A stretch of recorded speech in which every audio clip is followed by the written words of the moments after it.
تا پایان امسال کلیه اصناف مشمول ارزش افزوده میشه.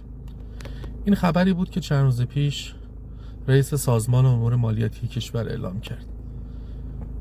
خبری که با واقعا شوکه کننده بود برای من حداقل و در راستای صحبت‌هایی که همیشه انجام میشه نبود.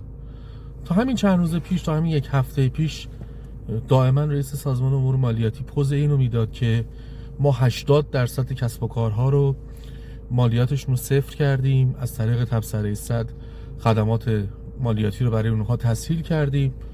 ولی چند روز پیش اومد اعلام کرد که آقا همه رو می‌خوایم مشمول ارزش افزوده بکنیم. یعنی اینا باید هر فصل اظهارنامه ارزش افزوده بدن، دنبال اعتبار مالیاتیشون باشن. خب آقای سبحانیان، این چه اتفاقیه که میخواد توی مملکت بیفته؟